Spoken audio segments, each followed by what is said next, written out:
This what saga feel like in the nighttime.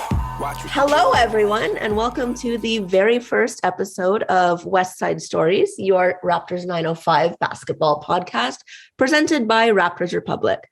I am one half of your hosting duo, Kelsea, and I am joined by my co-host, Duane. Notice I'm the other half. What's going on, everybody?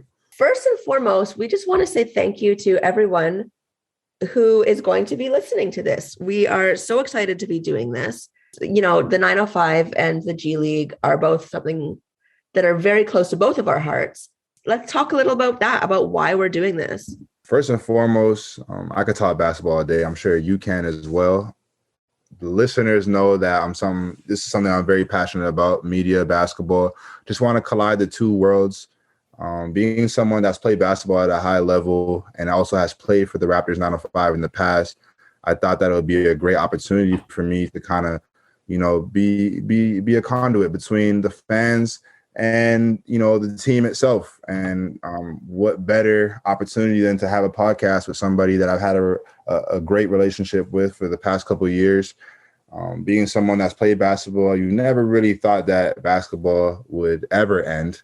And I'm not saying that it has, but when you experience an injury like I have, then you start to, ponder about life without basketball. And for me, as someone who went to school, university for media, just having the opportunity to have a podcast and, share my experiences, my thoughts, my stories, and also relay what's going on to, with the news with the Raptors 905, I had to jump on the opportunity and, had a relationship that I cultivated with Kelsea throughout the years, just being someone that's been great in the media.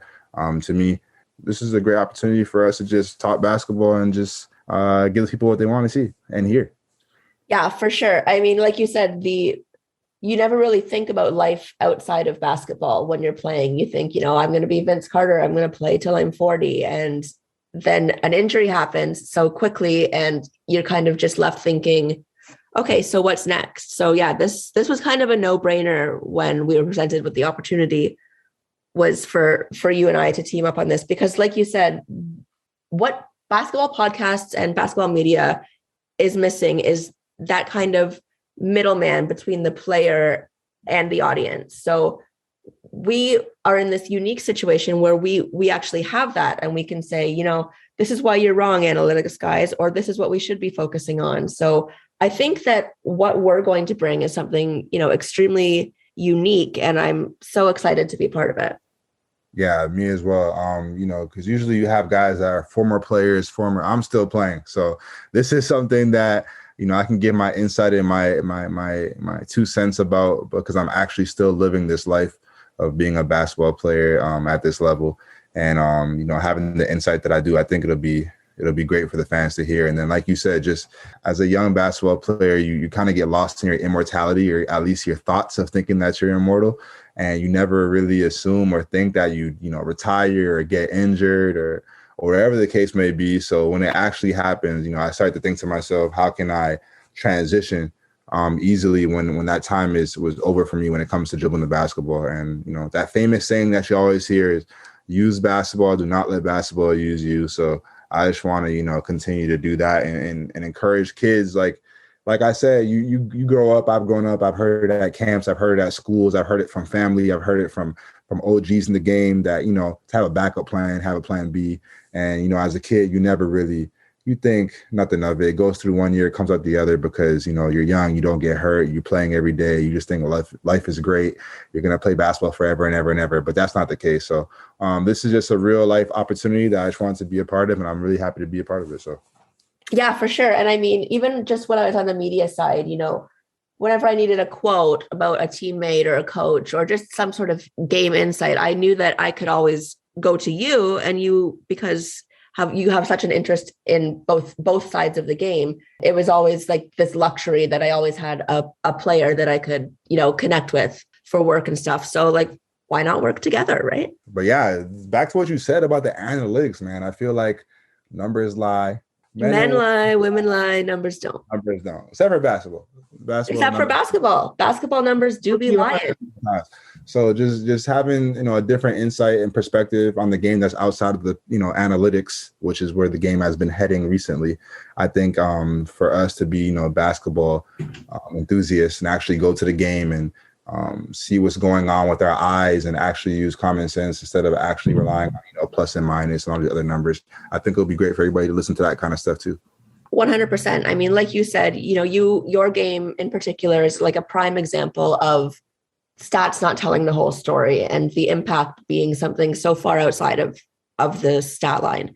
So I'm very excited for our listeners to hear you kind of explain that factor of basketball, because when it's coming from me, it sometimes falls on deaf ears, but maybe they'll listen to you. We have 2 games under our belt so far. The way that the G League season is set up this year is it's split into 2 halves. So rather than, have a couple home games, couple of away games, we actually have back-to-back games against the same team each week.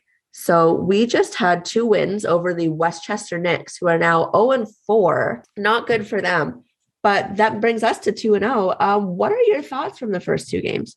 Well, as a basketball player, I'm really impressed that they're able to get that sweep and accomplish that, because I'm not going to lie, it's tough to get up for the same opponent twice when it's not the playoffs. So this new G League format, I think, is amazing because they're able to pivot and combat what's going on with the pandemic and COVID and provide a safe playing environment for the players and the staff and the fans and everybody to be a part of, with the season being split in 2 and having these kind of, you play the same opponent twice. But yeah, the first game, I was extremely impressed with the makeup of the roster for the first part. Second of all, I love the chemistry. I love how everybody was playing with high energy. It seemed like a team that was eager to be out there because the city, of Mississauga, we needed it. We haven't watched basketball in a while.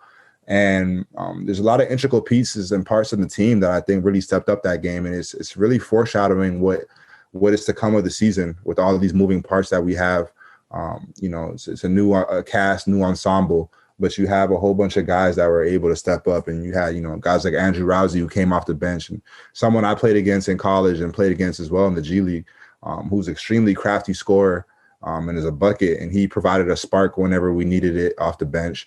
You have someone like Jawun who came off the bench, and I always say he's kind of like a Chris Paul in the sense that he's really, really amazing at managing the assist to turnover ratio. He's one of the guys that gives what the defense he takes what the defense gives him. He doesn't force the issue. He gets everybody involved, and he guards 94 feet. And that's something, as me, as a player, everybody who knows me, that's one of my MOs, is playing defense at a high level. So to have that pit bull mentality and always, fight through screens and not always want to switch, and it kind of like shows me how committed he is to wanting to, help this team be the best they can be. You had guys like Noel who may not have the best offensive game that day, but he really impacted the game through his deflections, through his energy, through his ability to defend. He made a lot of things difficult for the opposing team. And then David Johnson has a lot of athleticism. He showed his athleticism, and he was able to make some spot up shots. And I love the aggression in which he plays with. And then Bonga is someone who to me was incredible in the transition, amazing footwork, spot up shooter. There was a whole bunch of guys that contributed to that win the first game, and it was an amazing experience to actually be there and watch basketball live again, but also to be on the winning side and be victorious at the end of the day. Not only is it hard to get up and play the same team twice in a row, but it's hard to win against the same team twice in a row. Less than 24 hours ago, they knew everything that you were about to do. They knew all of your game planning. They knew who's going to do what. And so for them to go out and get not only 1 win, but 2 wins in a row against the same team was very impressive. And I think it does speak to the mentality of the team, because these are just a bunch of young guys that are just ready to go. And you mentioned that Juwan Evans, his assist to turnover, he actually was 3rd in the league going into game 2 in the assist to turnover ratio, and 1st in the league in field goal and 3-point percentage. So he's one of those players that kind of does it all. And I feel like that's what this team is made up of. From 1 all the way down to the bottom is a bunch of guys who can just do it all and are willing to do it all. Yeah, I think that's imperative when it comes to the success of any team, is when you have guys that are able and committed to being a star in their own role. And I think that's what 905 is made up. It's the guys that are willing to put their arm around each other and play for the next man.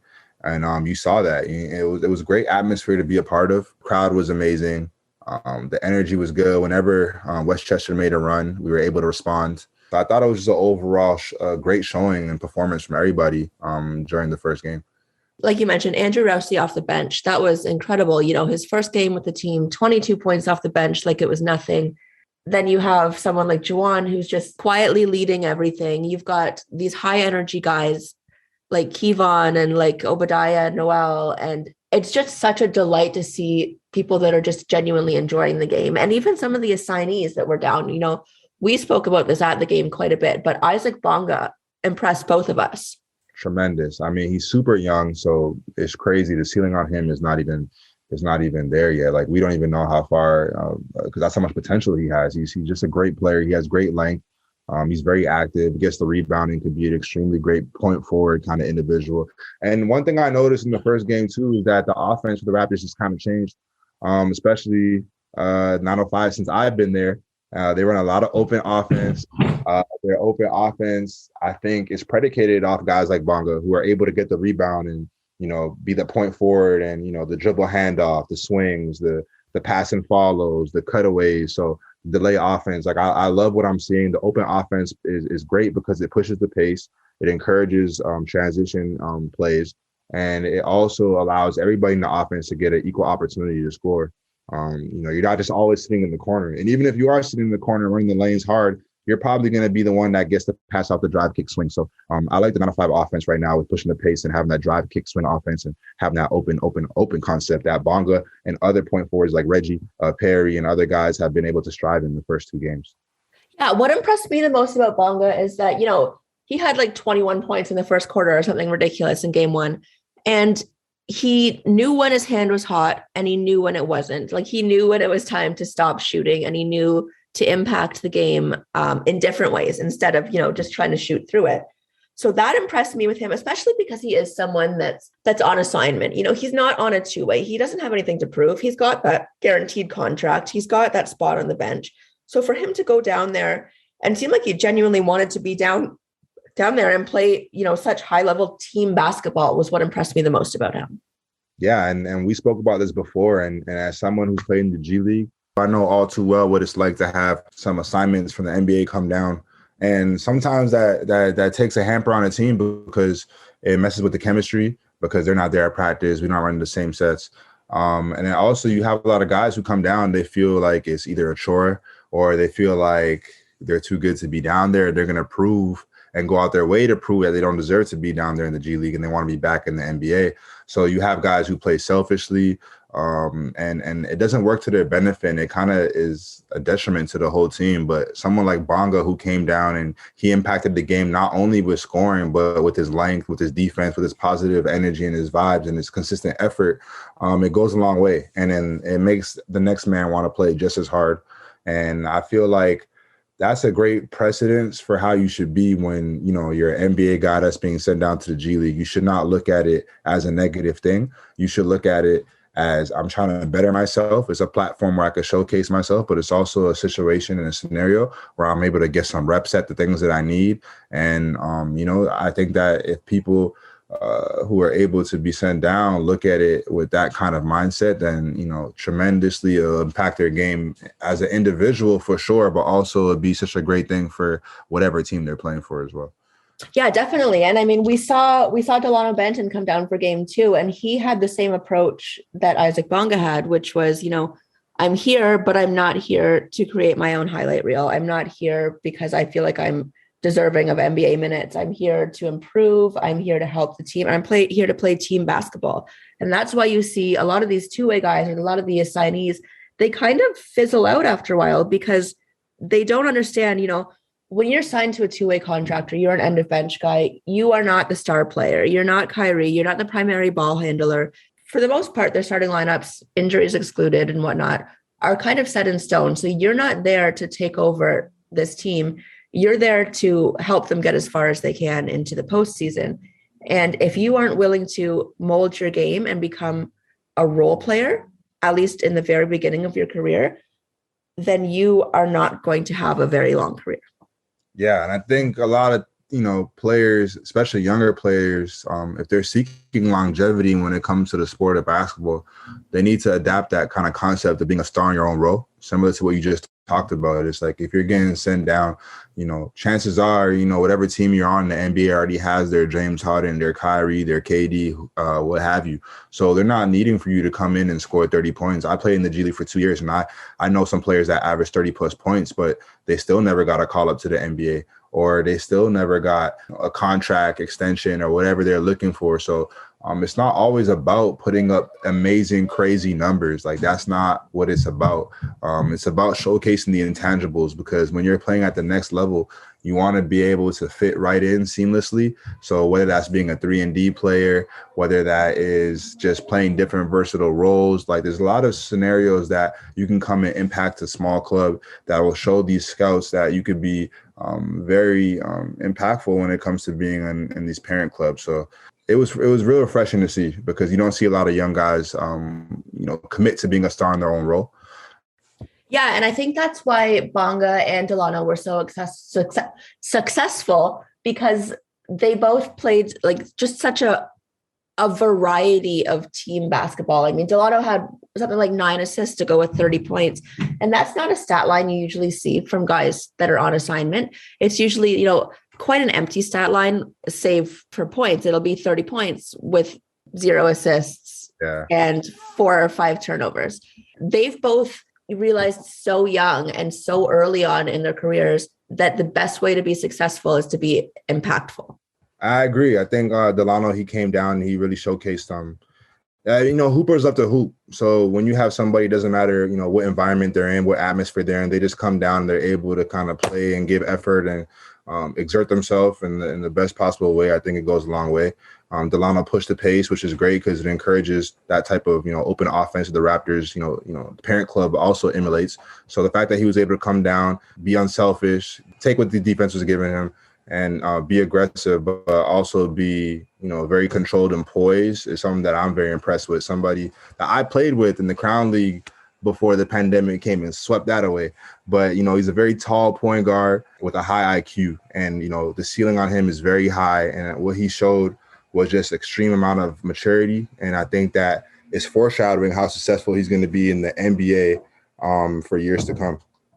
Yeah, for sure. He's my favorite kind of player because he's a basketball sponge. He's like this 6'8" sponge that goes up and just soaks up all of this basketball knowledge, and then he uses it in every aspect of his game. So he's always improving, and he's always looking to improve. When he spoke to us post-game, he said that they asked if he wanted to come down and get some reps in, and he said, absolutely, I'll never miss a chance to hoop. And it's so refreshing to see guys that are playing because they genuinely love the game, and it hasn't become a chore. They haven't gotten tired of it. He was down there because he wanted to be, not because he felt like he had to be. Because hoopers love to hoop, and I love it. That's the Toronto mentality right there. It doesn't matter where you are, what ball we're playing with, who I'm playing against, I'm ready to give my all. And that's what he showed. And I think that's very special of him. Like you said, he literally was just being an extension of himself to the Raptors, to 905. So whenever you get an opportunity to get some extra reps in and work on your game, I don't think any player that really loves the game of basketball is going to say no to that opportunity. No, definitely not. And I mean, the G League, the flow is always being disrupted because the rosters are always fluctuating, and you have guys sent down and you have guys called up, and then you have guys that get signed to 10 days or get signed to other contracts. And so it's so hard to find that rhythm. And I think that the 905 throughout 2 games with 2 completely different rosters did such a good job of kind of containing that energy that team has solidified as, their core and their recipe for success.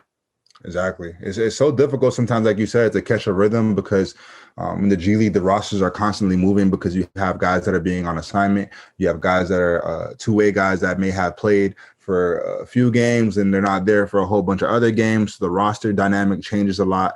But when you're able to kind of have these places that are interchangeable because of the attitude that these guys, have on their shoulder, the unselfishness, their willingness to listen and get better, and they're also their ability to kind of give 100% effort.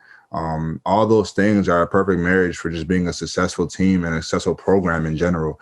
And like you said, the Raptors 905 this season is definitely one of a whole new ensemble, whether it's the staff or whether it's the players itself. So it was kind of impressive to see them get a sweep with a whole new coaching staff and a whole new whole new roster. But it's just a testament to how great the culture of basketball is at Raptors 905. And it's also a testament to how much they were able to accomplish during training camp, which is, very imperative for teams.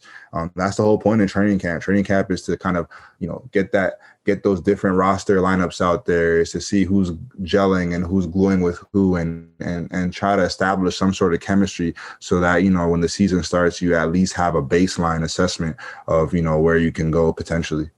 The up and down of, we saw it with you a couple seasons ago, and then we saw it the other night with Andrew Rowsey, where, you score 22 points off the bench, and then the next game you have to sit because there's too many players. How frustrating that is to kind of find your own personal flow as well as, the flow of the game. Well, I'm going to just be completely transparent because that's what we do here as a player. As for the 905, I recall some games where I've had like 29 points. And the next game they sent down to the Toronto Raptors, so I was unable to play the next game or what have you. And as a player, it's all about being professional. I mean, we all signed up to play at this level, and we get paid to play at this level, and we're professionals, right? So we have to conduct ourselves accordingly. And, it would be a lie if I said that as a player, it doesn't affect you individually, especially when you have such a large impact and you're very productive the game before. And then the next game is like, someone's coming down, so you can't play. But I think Andrew Rowsey did an amazing thing, which was, after when we were at the post-game scrum, listening to Coach talk, I saw Andrew Rowsey go on the court and have a little mini workout. He got some shots up. He worked on his game a little bit, 30 minutes, whatever the case may be, 30, 45 minutes. And to me, that's very telling because that shows me that he's not selfish, because someone who's selfish would have sulked. They would have been upset. I just had 22 points the game before. Now these guys are coming down and I'm not playing. They would, what I'm saying? But he was able to kind of, no, I'm going to just stay ready and be prepared, because that's the best skill to have as a professional basketball player, is to be ready. Because now when, these future games where these assignees aren't down, or, when Delano or, the two ways are up there, he's going to get his shine again. And if he's ready, then it'll just show how professional he is and how much of a great, mature player he is. So I was happy to see that. But yeah, it can get frustrating when you're in a rhythm. You shoot really well and then you're not playing for another day. But that's all about being professional. It's about rolling with the highs and the lows, and it's about being able to kind of get out these situations that deal with adversity. And I'm really happy that I saw that from Andrew, because it shows that how great our squad could be if that's how unselfish and how hard our guys are willing to work. Yeah, definitely. And it's something that not only do we notice as media, I mean, it was always the things that I noticed would be, who's the first off the bench, who's the first to congratulate their teammates, who's the first for high fives. And that's something that, that scouts are watching as well. They're watching, yes, they're looking at your score from the game before, but they're seeing your body language and how you behave when you aren't playing or when things aren't going your way. And those are the guys that I think are going to be most successful, not in the G League, but coming up to the NBA as well, because it takes so much to be a good teammate. Exactly. And I think that's something that's a lost art sometimes.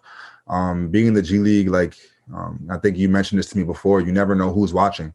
So I recall being in gyms where you have guys at the top of the stands who look like they're just fathers that are watching, or grandparents or fathers that are watching the game, but they're actually scouts. So you never know who's watching. You always want to put your best foot forward, but not just because of scouts, but actually because that's the kind of character person you want to be. When Steve Nash was playing, I remember, I think during his MVP season or one of the seasons, maybe when he went to the Western Conference Finals or what have you, I think Phoenix, when he was on Phoenix, the league did a study about the amount of high fives that each team has. And I remember reading this article as a kid and seeing that Steve Nash and his team led the league in the amount of high fives and all that. And I think that interaction is really good. You mentioned when guys get up off the bench, when someone takes a charge, when guys are running to their guy who just fell down on the floor and helping him up, guys who are patting everybody on the back, and guys who huddle up during free throws or huddle up during timeouts, just amongst players themselves. It goes a long way, and it really shows the camaraderie.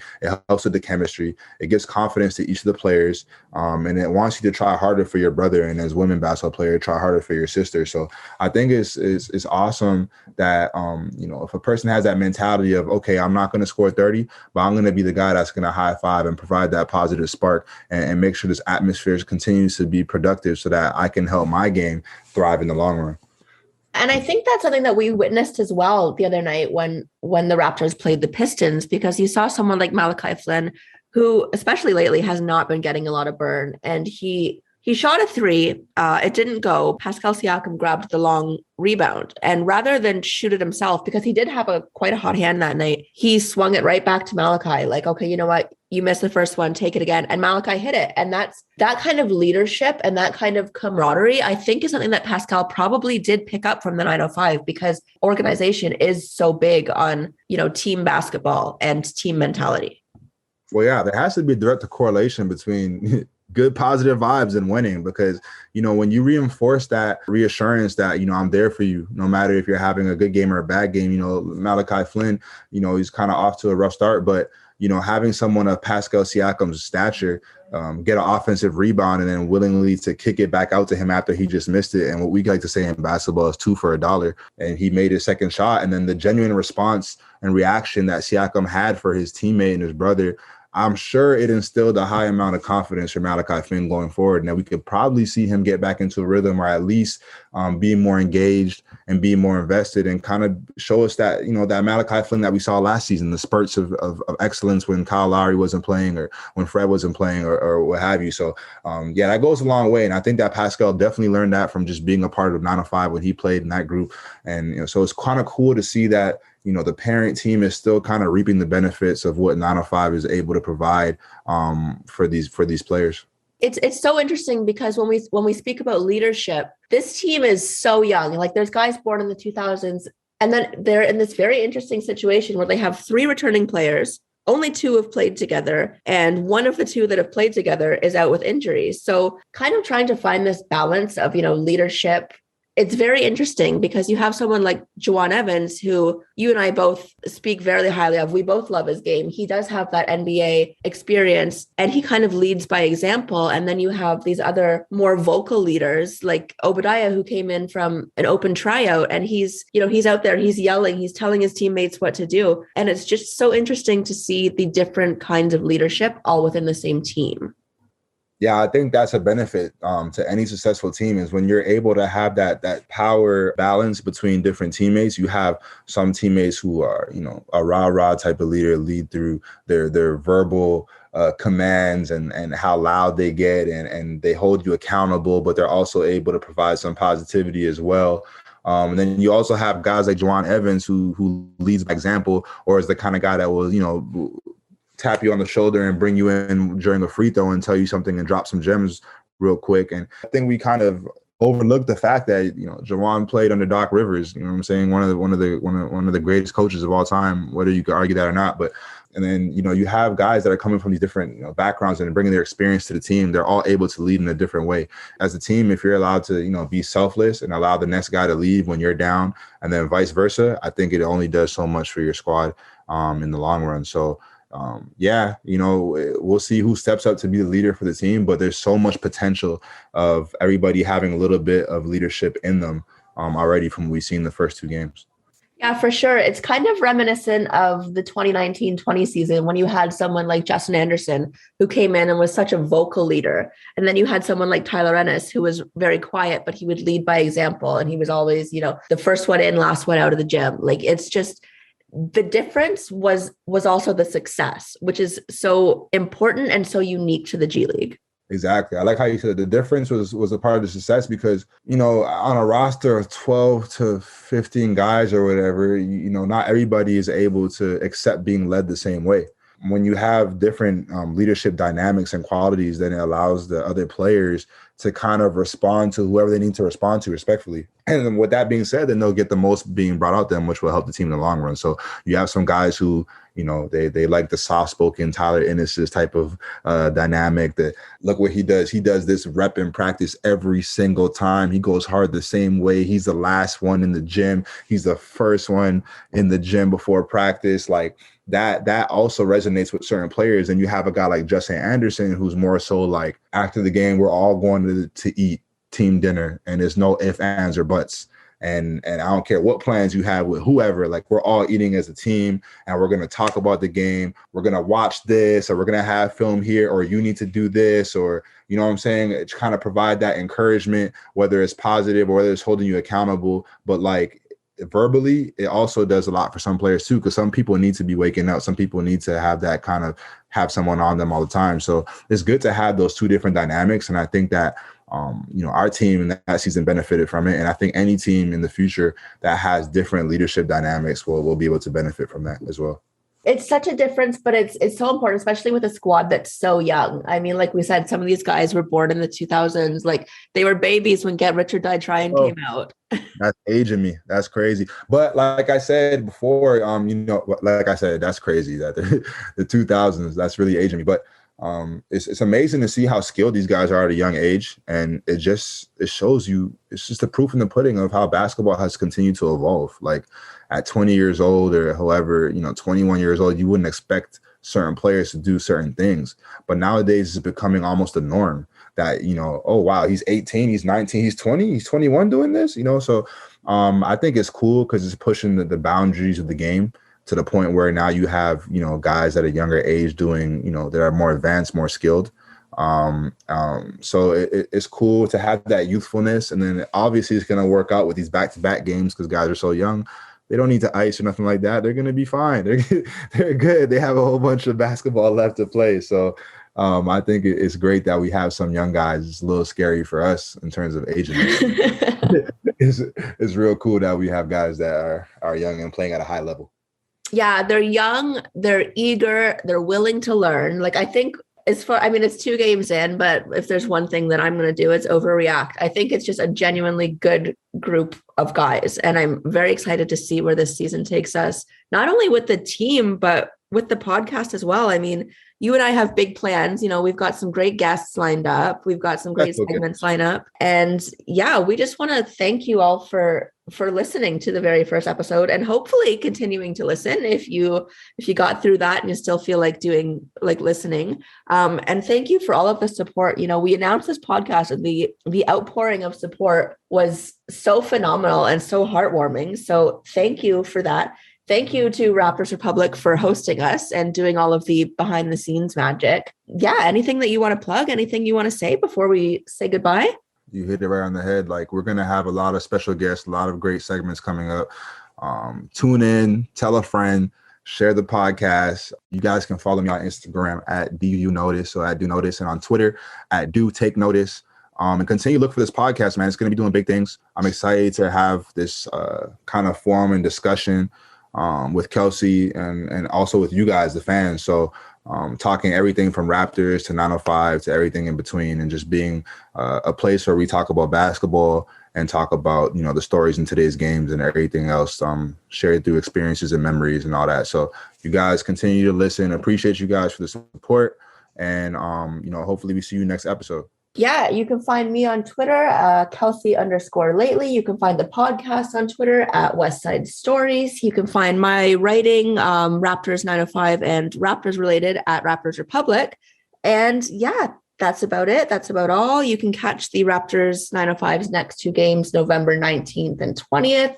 Should be a good one. We've got Justin Jackson, another friend of the pod, on the Long Island Nets. And yeah, some CanCon action mixed in with your 905 action. So thank you so much and see you next time. This what Saga feel like in the nighttime. Watch what she do when the light shine. Drunk niggas trying to talk in the strip. Drunk niggas trying to talk in the strip. Drunk niggas trying to talk in the strip. Drunk niggas trying to talk.